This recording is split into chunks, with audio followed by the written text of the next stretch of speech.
Grab your favorite chai tea, light a candle, and chuck on some sweatpants, because this is Switch Off Games Part 2.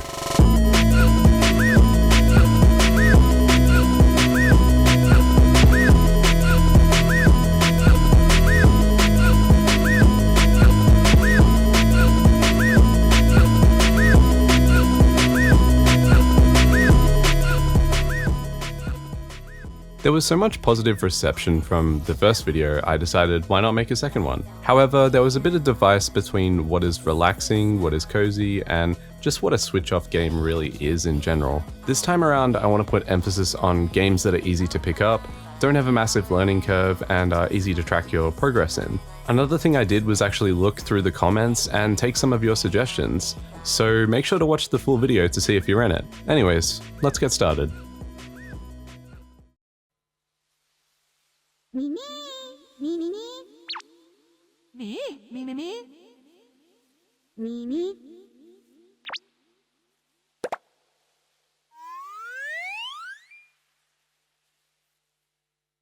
First off, we have a little puzzle game called Vividlope. I can't thank this person enough for recommending this game, as it's so up my alley. Vividlope is a game where you play as this very Y2K inspired bunny and go around stepping on each tile to complete a level. You only need a certain percentage of tiles stepped on per level, but you can get them all as long as you were smart about where you placed your last steps. You can get upgrades to hammer or body slam enemies and kick paint cans or paintbrushes to get a solid line of tiles painted. It's a fairly simple concept and easy to pick up as the controls are really tight, and resetting is very quick. This game has an amazing art style that, again, looks very Y2K, like a rare PS2/arcade game from Japan. The music is also incredible, being a mixed bag of acid, breaks, ethereal atmosphere, down-tempo, future bass, and electro. On top of that, all the menu sounds are super nostalgic too, and it definitely adds to the comfort of playing this game. Speaking of comfort and nostalgia, the next game I want to talk about ticks both those boxes.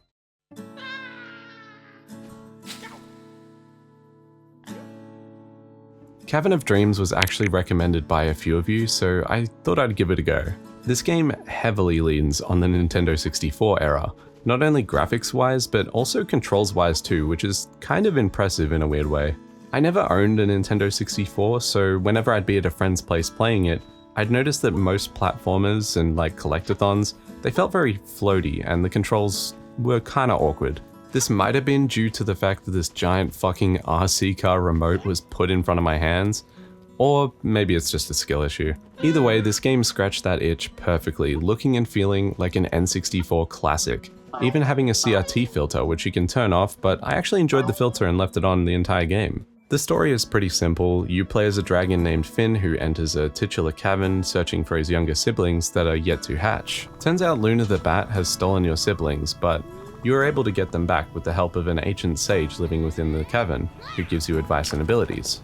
It's a quick collectathon, only being about maybe 5 to 4 hours long, and it's got some pretty satisfying puzzles and an easy to progress track menu. What I found really compelling about this game was the visuals. Atmosphere-wise, it really takes notes from classic 64 games like Banjo and Gex. Starting off very cute and harmless in the first level, almost reminding me of Animal Crossing. But as you get deeper into the cavern, each level leans more and more towards that dark, unsettling yet childish vibe these games used to have. Sometimes the controls would annoy me, especially when you're going up an incline and your character automatically jumps for some reason, or sometimes to make a difficult platform maneuver would just take way too many tries, but aside from this, which I do think is an intentional decision to an extent, it's really just a perfect like pick up and play cozy game.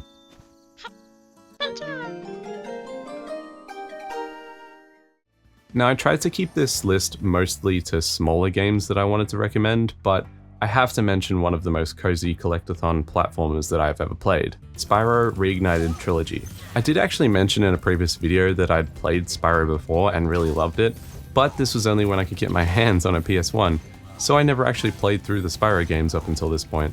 Now I've only just finished the first game of the trilogy, and I've got to say, this is an amazing switch-off game. The gameplay is super satisfying, running into metal chests, taking down enemies, and gliding feels amazing. Something that I really love about this game is how simple it is to actually 100% a level. You can actually do it through your first run in the level, as long as you make sure to pick up every gem along the way. Admittedly, I have quite a few levels that are just blue balling me stuck on 99%. The atmosphere has been recaptured really nicely, as the original had this enticing medieval yet euphoric feeling that I really can't describe in any other way. And the soundtrack is nice, but I feel like it lost its charm getting remastered.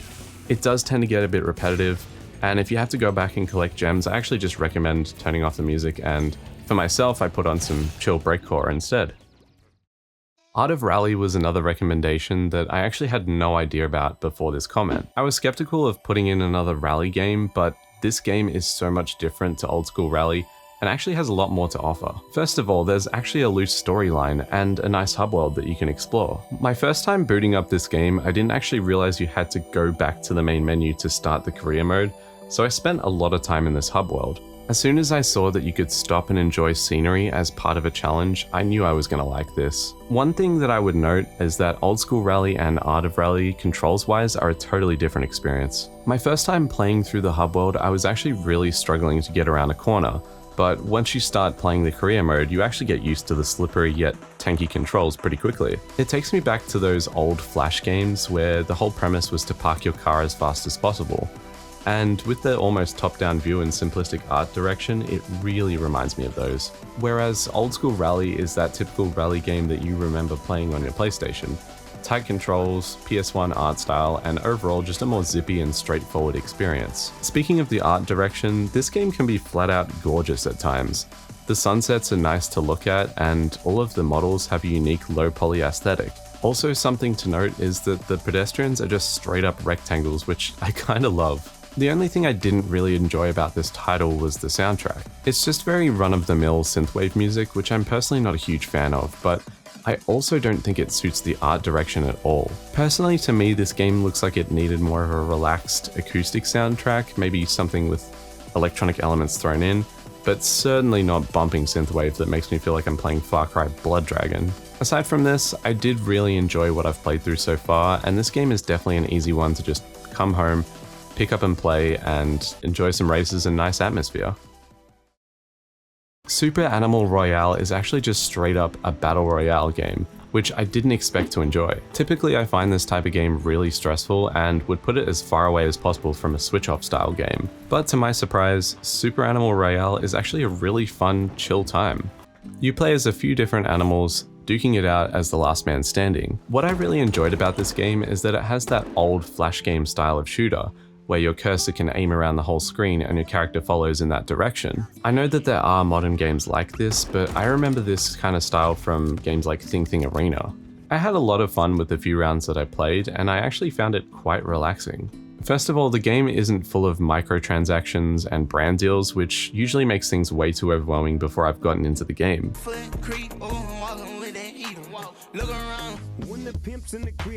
Once you're in, the top-down view and the cartoony style really takes away that stress element of not knowing if someone's going to pop out of nowhere. The gunplay is actually super satisfying, and the rounds are pretty short, typically going for no longer than half an hour. You're not staking it out for up to half an hour before your first kill, which really helps this game feel more chill and relaxed. I really recommend playing this game, especially as it's free on Steam, and I can see it getting really addictive if you got good at it.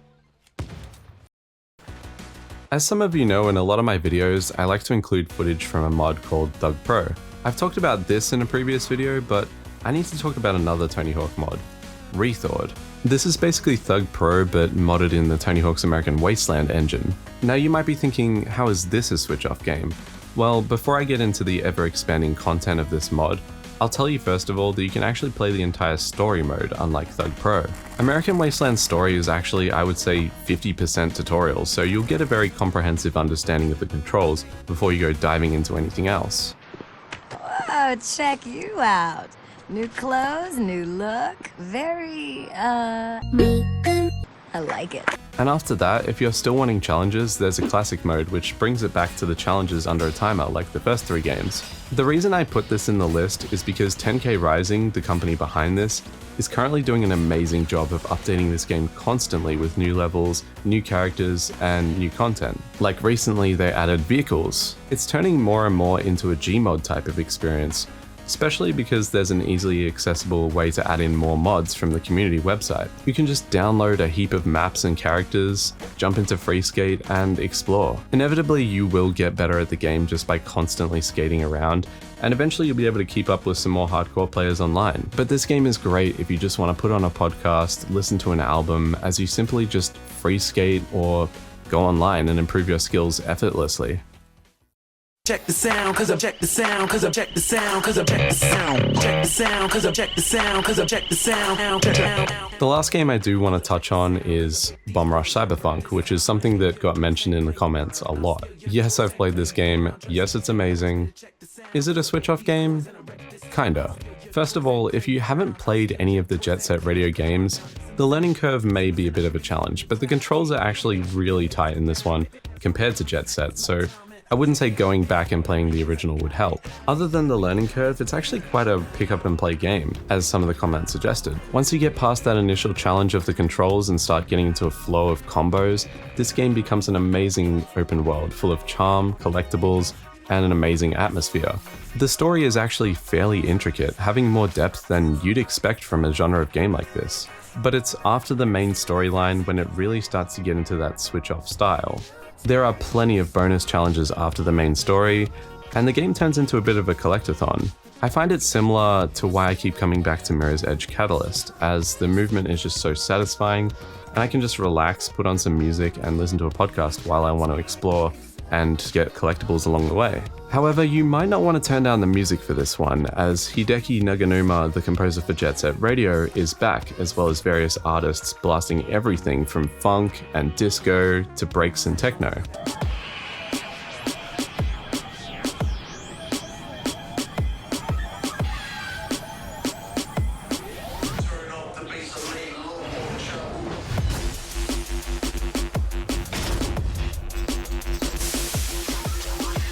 This game is an incredibly well-packaged, nostalgic Tony Hawk-like, that if you're wanting a game that's satisfying that you can get into a trance state with, it's this game.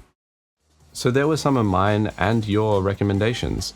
If you're still watching till the end, consider checking out my music in the description, and I'd actually like to start doing some live streams, so if you have ideas, let me know. I know I definitely want to start doing live DJ sets, and I have some other ideas, but yeah, let me know in the comments below.